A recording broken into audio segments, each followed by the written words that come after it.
Hello, this is Dr. Dan.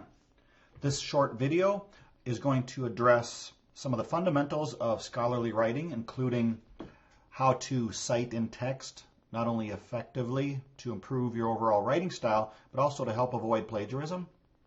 We will also discuss very briefly paragraph structure, and finally a little bit more detailed discussion of what plagiarism is, how plagiarism can occur, and the negative ramifications associated with plagiarism. For anyone that would like additional information on these topics, please feel free to reach out to me. Citing in text is critical. It's critical for you to learn how to properly cite in text, when to do it, and so on, to avoid plagiarism. You need to give credit where credit is due. In front of you here is just a brief explanation of my personal preference for citing in text versus parenthetical formatting.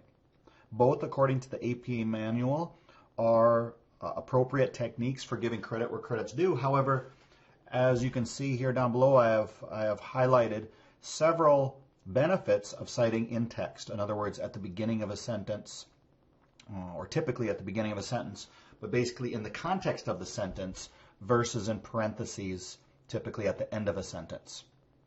Parenthetical formatting is, as you can see here, is one style of citing.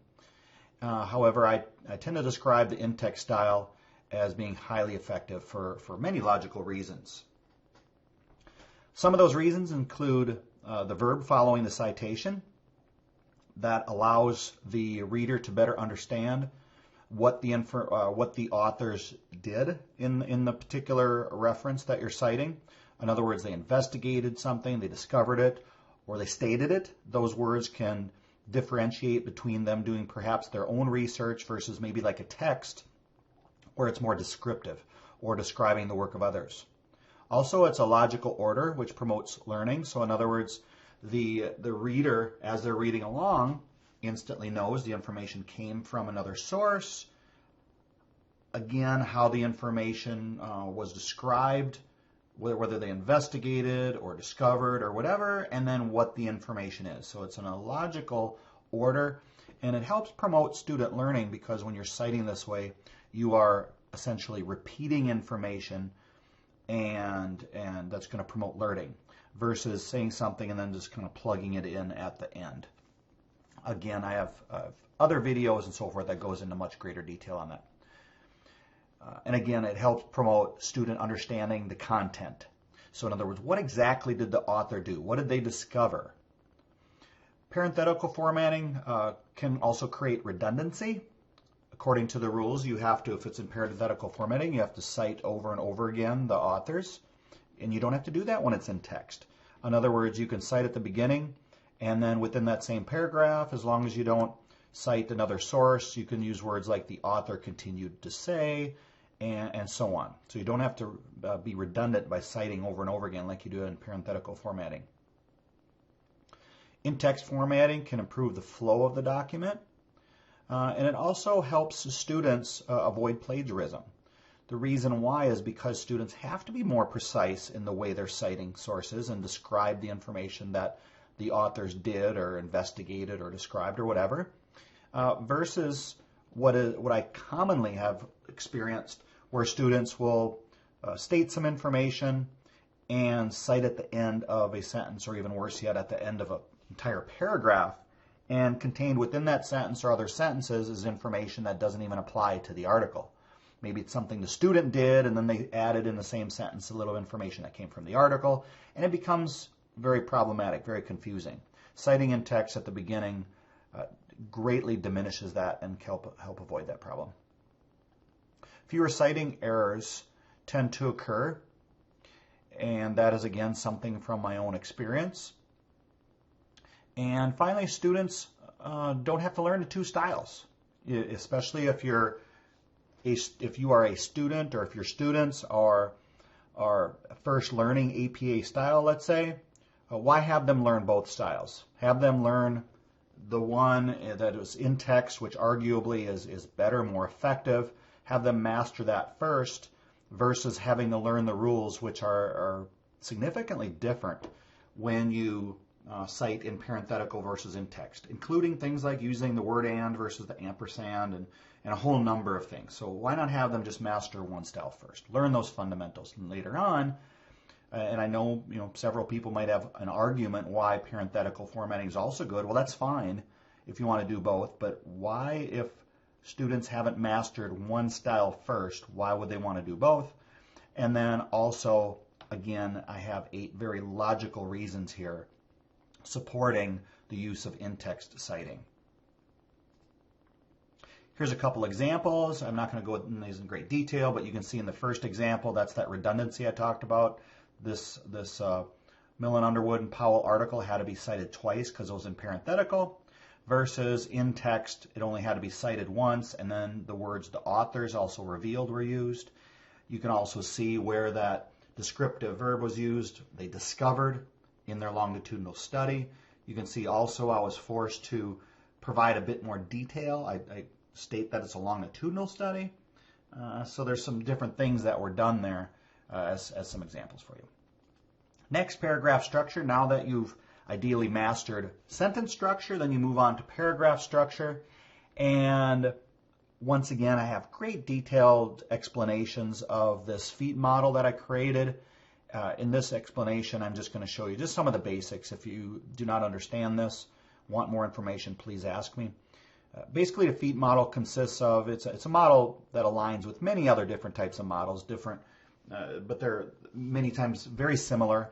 And that's beginning a paragraph with the focus. You might call it the thesis of your paragraph, the theme, the main topic, whatever word you want to use, topic, sentence, and so on. So the focus of the paragraph, you begin with that.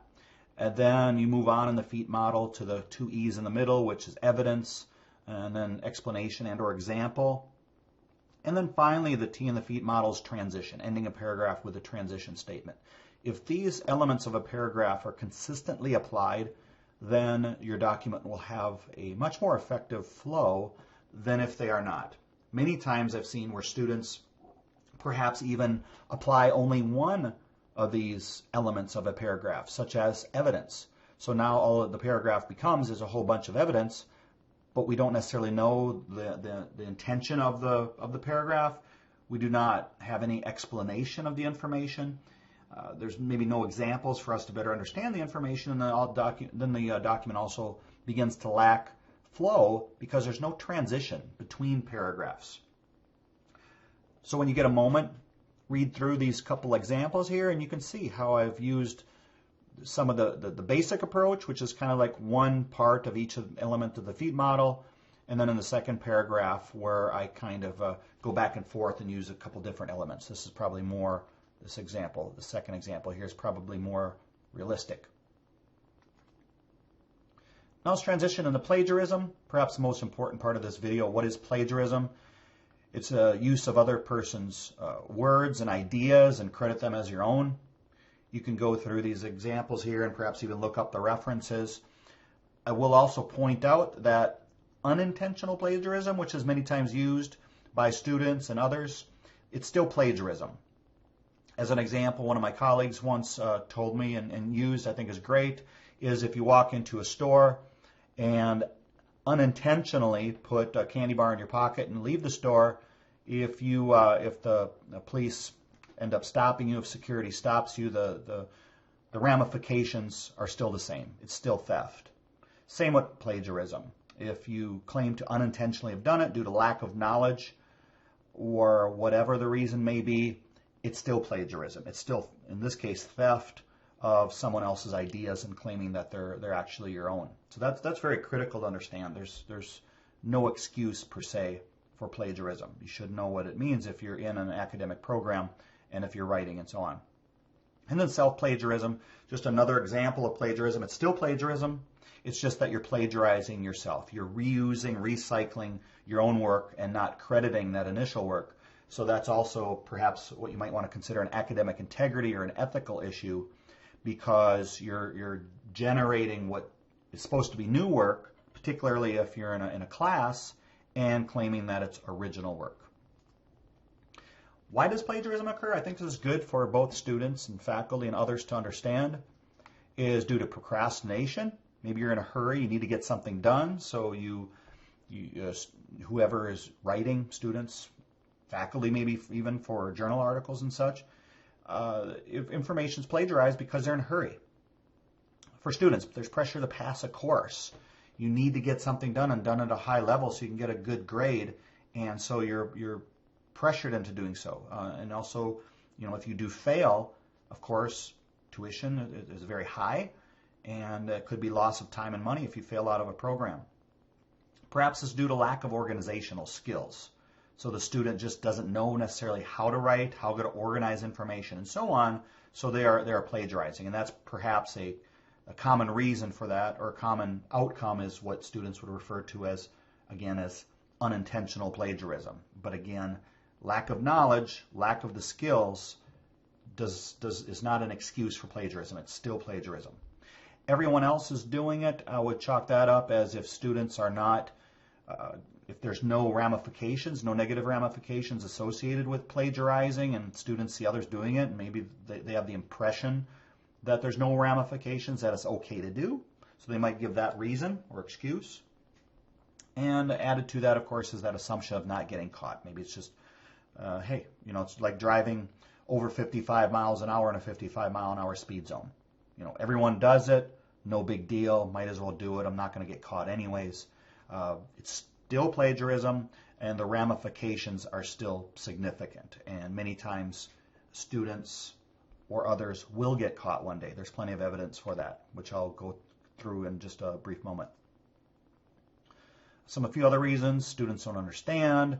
Maybe a course is too difficult, or on the other end, maybe it's just too boring. They just like the class, just want to get it done, so they're just throwing in for information from the textbook and just citing it, and they don't really understand it. And when they cited it, they didn't cite it properly. Therefore, another version of plagiarism is you're not effectively, it looks like you're giving credit where credit's due, but the information still must be accurate. If you're stating information that the authors never intended or stated, then that can be another form of plagiarism. Maybe the instructions were not clear, or it may be due to attitude and culture. That goes along with what I mentioned before, where maybe the attitude is that everyone's doing it. So that's, I think, another good example. Various methods of plagiarism, they're becoming more and more advanced in a more technological savvy environment. In this day and age, it could be artificial intelligence software that actually does the plagiarizing. It could be copying and pasting information from the internet. It could be paying others to write work. Perhaps another example might be using the student's previous work or a different student's previous work. Writing false information and citing the source, that has to do with not understanding the information, not reading a source, maybe looking just at the abstract and trying to quickly write something down and crediting a source. But if you haven't effectively, properly cited the information and stated that the authors did something that they didn't, that can be very problematic. Perhaps in some cases, another person acts as the student. They do the writing for them, maybe in a virtual setting, or even for that matter, maybe show up for classes or something and then write about that and do that for the student. And then maybe a more fancy term, mosaic plagiarism, where you're borrowing phrases and paraphrasing and so on, and without giving credit where credit is due. Finally, the last part of the presentation here is the impact of not learning how to properly cite sources, as we addressed in the beginning, not learning what plagiarism is, and not effectively giving credit where credit is due, and so on. The impact can be very significant on the student and university. My personal argument is that first and foremost is unethical behavior, which can have emotional, psychological impact on individuals. And there's the feelings of guilt and so on. Impaired learning, of course, if you are not properly citing sources and getting the work quickly done and so on, learning's diminished. Plagiarism in the classroom can also lead to plagiarism in other settings. If that becomes a habit, then perhaps in the workplace, the plagiarism is also occurring. And it can be a very vicious cycle. So in other words, students plagiarize, maybe they're not caught, So then they get a good grade, they end up plagiarizing again and again, and then it translates over into the workplace and so on, perhaps even with other deviant type behavior, lying and so on. Legal ramifications, one of the most significant perhaps impacts of a student that's plagiarizing, because it can be both on the student and the university. And of course, the impact can be against those, the negative impact can be against also those that were plagiarized. So in other words, the source of the information, by not getting credit where credit's due, and based on actual case studies that have occurred, this plagiarism can be viewed as deceit and fraud. A relatively newer term is called false designation of origin. So in other words, even if the information is not trademarked or copyrighted, individuals can still be sued, and that can be done even perhaps for a student after they get their degree and some information, if it was significantly plagiarized, and someone catches it, many cases, the actual author of the work, and they see that information, let's say in a doctoral student's dissertation or other major project that perhaps was then published, if they see that, they have perhaps the right to sue. And in many cases that have already occurred, there may be that the student or the person that plagiarizes must pay restitution, perhaps all the way up to where there are cases where a student had to forfeit a degree. The degree was actually taken away as a result of significant impact of plagiarizing. And keep in mind, these legal ramifications may impact the actual school if the school also is found to not effectively address plagiarism when it occurs. So they may be sued, and restitution may be paid by the actual university or the school. Credibility being diminished, you can probably figure that out already, that if this occurs, a worst case scenario, the media gets a hold of examples like this, and now all of a sudden that degree that hangs on the student's wall, the credibility of the student somewhat diminished. That degree has less value, as I state in this last one here, decreased value, because of that impression that perhaps employers may get when they see that that's the school you went to, and it was perhaps recently in a major lawsuit, or they were just in some article regarding how the school doesn't effectively address plagiarism. I hope this helped. For any further information, please reach out to me. This is Dr. Dan, and I hope you enjoyed this brief presentation.